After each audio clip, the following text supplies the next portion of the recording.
You know, when people think about the book of Jonah, there's one thing that comes to mind if they know anything at all, and it's okay if you don't, is it a fish or a whale? There's something in there about that. And maybe about a guy running away from God. And so we're going to jump into that, and we're going to jump quickly. And so here's some things to know about Jonah, all right? So it is first considered a book. It's one of the minor prophets. Now, in the Bible, there's these books called prophetical books. They're prophets. And it's God telling something to someone, and he's got to give a message out to the people, okay? Now, the prophet books are somewhere in the middle, right before the Gospels. A lot of them are the books that you've always tried to read and you can't pronounce the names. That's the prophet books, okay? Now, there's these things called major prophets and minor prophets. And the only thing you need to know in order to determine a minor and a major prophet is the size of the book, not how important they are. So it's a small prophetical book. That's it. Now, he's also a prophet who doesn't want to be a prophet, which is pretty funny if you think about it. Like all the other ones, they like being prophets. This one, I don't like being a prophet, and you're going to see why. And the last one, right here, it's funny, okay? And as much as I try to crack jokes and things like that, I love Jonah because it's funny. There's satire, there's sarcasm, there's all these different things, and if you know the backstory, you know where the satire and sarcasm. You know what it is? It's a perfect book for New Jersey people. That's what it is. It's our book. It is. And so you're going to see the satire in it. It drips with it. It's funny. And so there's a lot of stuff in there. But there's much, much more. It speaks to us in so many great ways. So let's get right into it. And we're going to go with Jonah chapter 1, verses 1 through 3. So the word of the Lord came to Jonah, son of Amittai. Go to the great city of Nineveh and preach against it, because of its wickedness has come up before me. But Jonah ran away from the Lord and headed for Tarshish. He went down to Joppa, where he found a ship bound for that port. After paying the fare, he went aboard and sailed for Tarshish to flee from the Lord. Now, Nineveh is a place above where Jonah lived. So if we take a look at this map, okay, so you see that he is down there, right? And Nineveh is right above where Jonah was from. They are the neighbors, they are the enemies, and God is saying, go to Nineveh, tell them to turn their ways because I want to have compassion for them. And Jonah's like, no, I don't want any part of that. Those are our enemies. I don't want to do that. I don't want to go up to Nineveh to tell them, I'm going somewhere else. I'm going down to Joppa and getting out of here, right?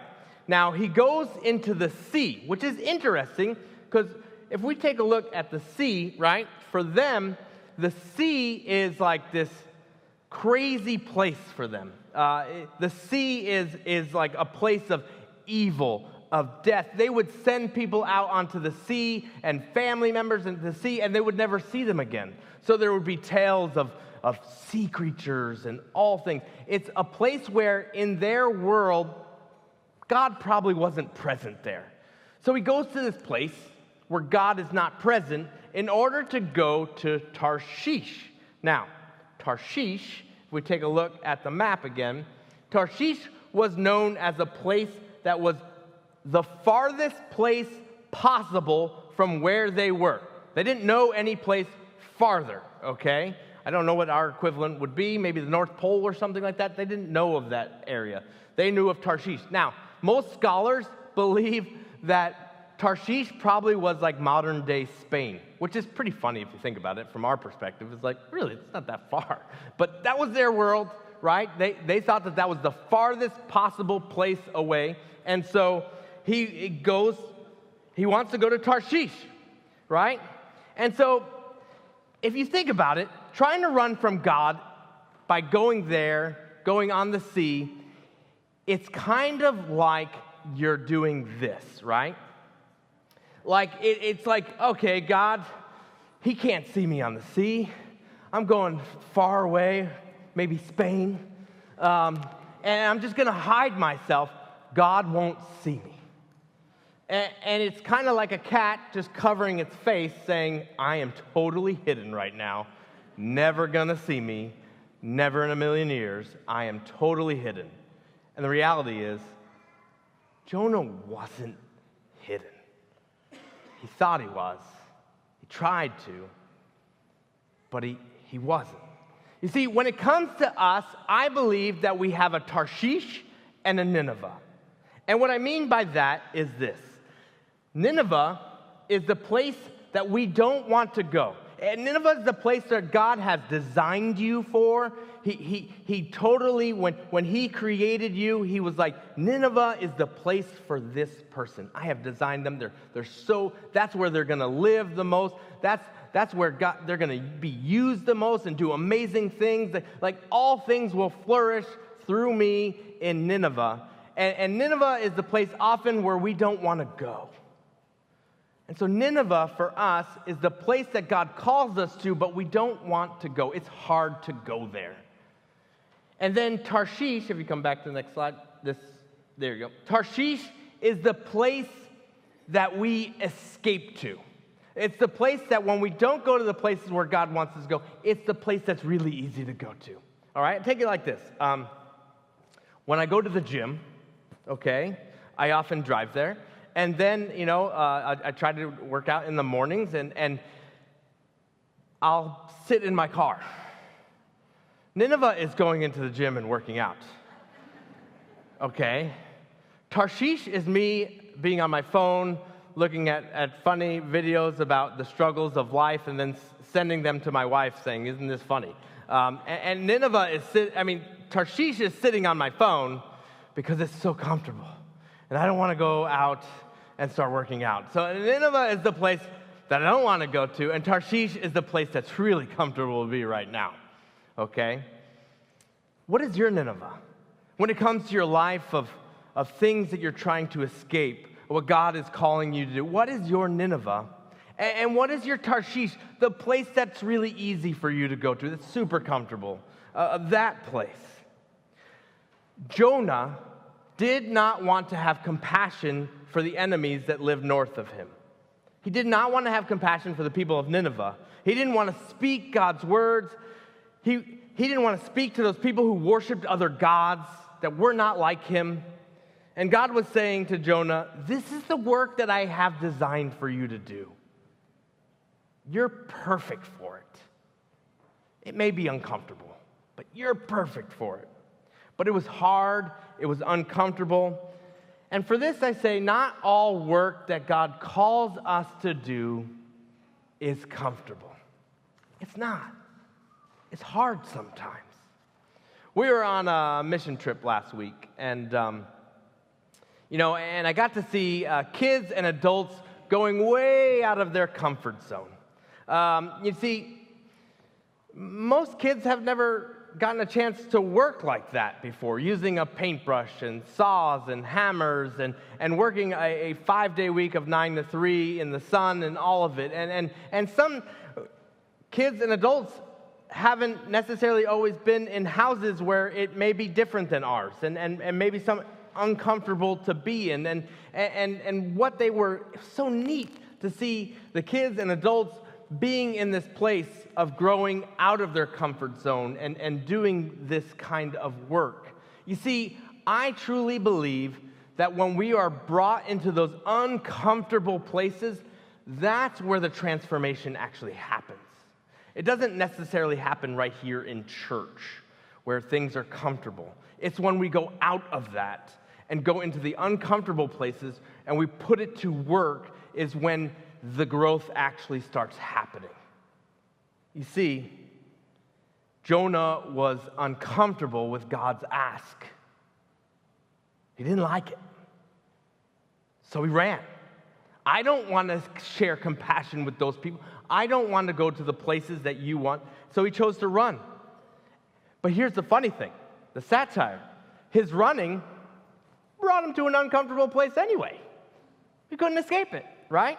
As much as I do a lot of pastoral counseling, and I do work with different people, and a lot of you know that I love to do marriage counseling. I'm one of those crazy people, right?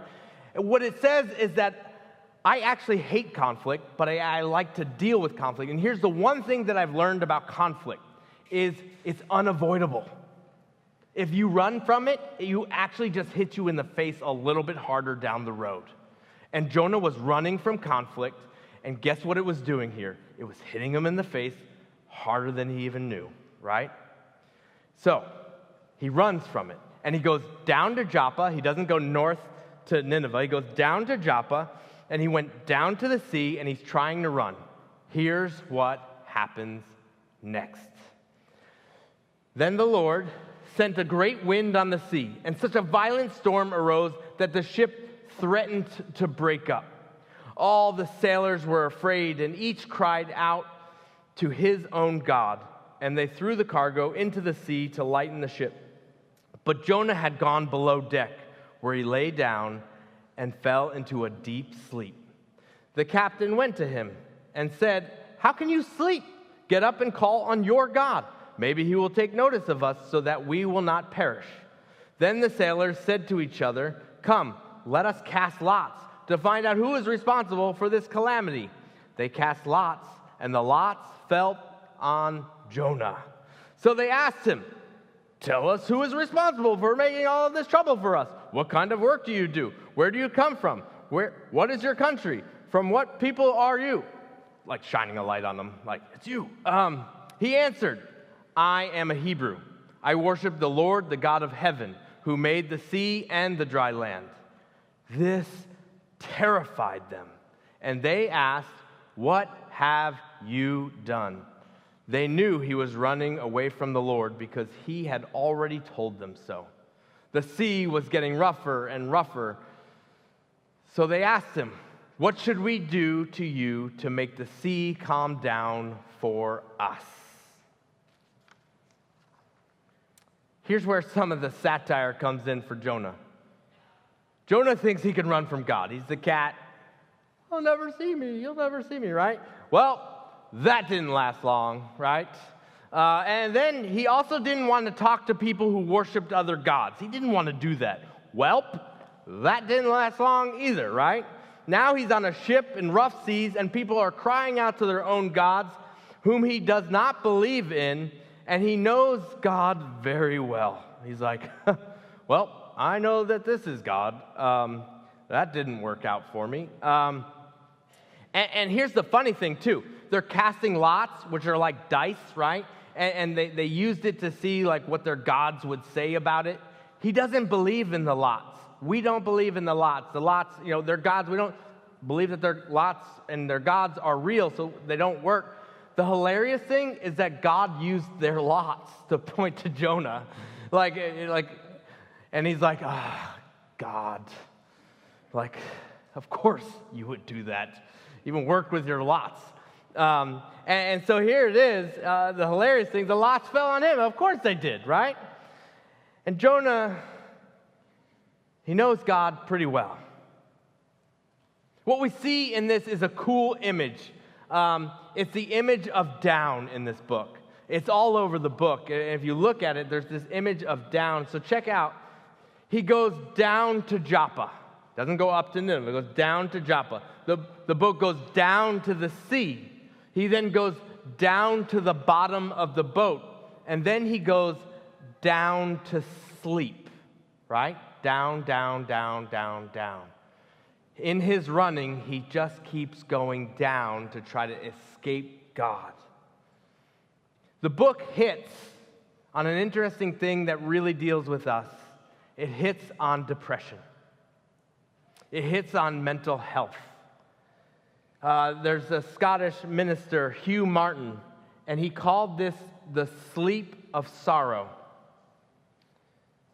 As the desire to escape reality through sleep. Even if it's just for a little bit. Like, I don't want to be here right now. So I'm just going to try to forget it, and I'm going to try to go to sleep. Maybe when I wake up, hopefully it'll be gone, but I realize it probably won't. The emotions of guilt and anger, anxiety and grief, he is running from everything. Jonah's running. And he just wants to sleep, because if he's sleeping, he will not be thinking about the misery that he's in right now. I think we know this feeling. I think we've been there, because everybody's junk is your own stuff. Whatever you're dealing with, it may not be worse than the person next to you, but guess what? It's still hard to deal with for you. So we hit these points and we're just like, I just want to sleep to get through this. We make these messes and we put ourselves in this, and we feel the guilt of it, the weight of it. And what we feel is the same pain that Jonah's feeling right here. And the sailors came up to Jonah, their lots pointed to him. It must be this guy that we have on this ship. It must be, who is your God? Tell us about your God. Something's going on here with your God. And he says, I am a Hebrew. I worship the Lord, the God of heaven, who made the sea, who I tried to escape from, but it didn't work, and the dry land. Funny thing, now we see, I think he understands that God's in the sea now. I think he's pretty clear about that one, right? Jonah didn't want to talk about this God. He didn't want to talk about him. He didn't want to proclaim his goodness. He didn't want to do any of that. He didn't want to do the things that God was calling him to do. It was uncomfortable for him to be doing that. He didn't want to share that with any people who worshiped other gods. He's like, that's for them. I don't like them. They're enemies. But here now, he's on a boat, and he's forced to talk about God. He's preaching on a boat. And he doesn't even want to preach on a boat, but here he is. And here's the other funny thing, okay? Now, if you've ever talked to anybody about God, and this is not a book about just talking about God, this is about Jonah, right? I mean, if you ever talked about anybody about God, it's uncomfortable. Sometimes they question you. Sometimes they're hard on you. They fight with you about it. And they're like, tell us more. Tell us more. Come on, tell us more. It's like the easiest sermon you could ever give. It's like people that are eager, like, tell us more. We want to learn more. This is great. This stuff is great. And he doesn't even want to give it, right? The satire of all of it. It's the exact same thing that he ran from. But the sea got rougher and rougher, and they're like, what should we do? Your God is obviously real. What should we do? And so he says this, pick me up and throw me into the sea. He replied, and it will become calm. I know that it is my fault that this great storm has come upon you. Instead, the men did their best to row back to land. They have compassion for Jonah. These men, who he has enemies for, he's saying enemies, they're trying to save him. But they could not. The sea grew even wilder than before. Then they cried out to the Lord. His sermon worked. They turned to the Lord, by the way. They cried out to the Lord, please, Lord, do not let us die for taking this man's life. Do not hold us accountable for killing an innocent man, for you, Lord, have done as you please. Then they took Jonah and threw him overboard, and the raging sea grew calm. At this, the men greatly feared the Lord. They offered a sacrifice to the Lord and made vows to him. Whether he liked it or not, he was able to turn these men towards his God, the God of the land and the sea. But he's now going down again. Down to Joppa, down to the sea, down to the bottom of the boat, down to sleep. Now to the bottom of the sea he goes. Down, down, down. He is in such a terrible state, he feels like death would be better than this. Like, this is so awful, it would just be easier to die. His faith is at an all-time low because of all his junk caught up to him on the sea. He could not escape it. Why would God have any compassion for me? I often tell you about the summer job I have. A lot of illustrations often come from that. And I was known for not a great thing when I worked at these jobs. I was known for pulling pranks on people, okay? Like, I'm not proud of it. I was a little good at it. So that's like a half brag, but like it got me into a lot of trouble, okay? Like one time, they were throwing out, we weren't allowed to eat these, so they're throwing out 100 hot dogs. And so my brother was at this camp too, and his truck was there, and so during the night, I took the 100 hot dogs and I lined them up all over his car, and then I pierced the antenna with all the hot dogs, and he had a hot dog truck. And so it was fun, at least I thought it was. And then another time, we took these watermelons, and so we took these watermelons, and there was 30 left over. There was a lot of leftover stuff. And so there was a guy that kept going to bed late. So we took the 30 watermelons and we put them into his bed, and he couldn't wake anybody else up, so he had to sleep alongside the watermelons. So that was funny. But then my junk caught up to me when I was driving one day, and I saw my wife Nikki's car at a resident's house, and I had the keys to it. And so she was visiting with a resident, and they were in there, and so I moved the car on her, okay? And so like this is hubris, and it didn't go well. And what I didn't know is that in the car with her, like traveling, and then in the resident's house was a photographer from a publishing company who had about $50,000 worth of equipment in that car. And I didn't know that. And he freaked, she freaked, and they called the police. It was remedied fast, okay? We called real quick, and they canceled the call. But they were not happy. Like, nobody was happy. It was like all my junk caught up to me. Like, it wasn't funny anymore, right? It was like, ugh. You know that feeling like that? Oh, I was like, what's your Starbucks order? What would you like? I'm sorry, like all of it. And they forgave me, but I did not forgive myself. The guilt I felt, right? You know that feeling. And I imagine that is a feeling that's similar to how Jonah felt. Like it all caught up. So Jonah has them toss him over the side of the boat, and he's going down to death with all the guilt, and he's feeling that feeling. There's a common meme picture that's been shared lately. Exactly.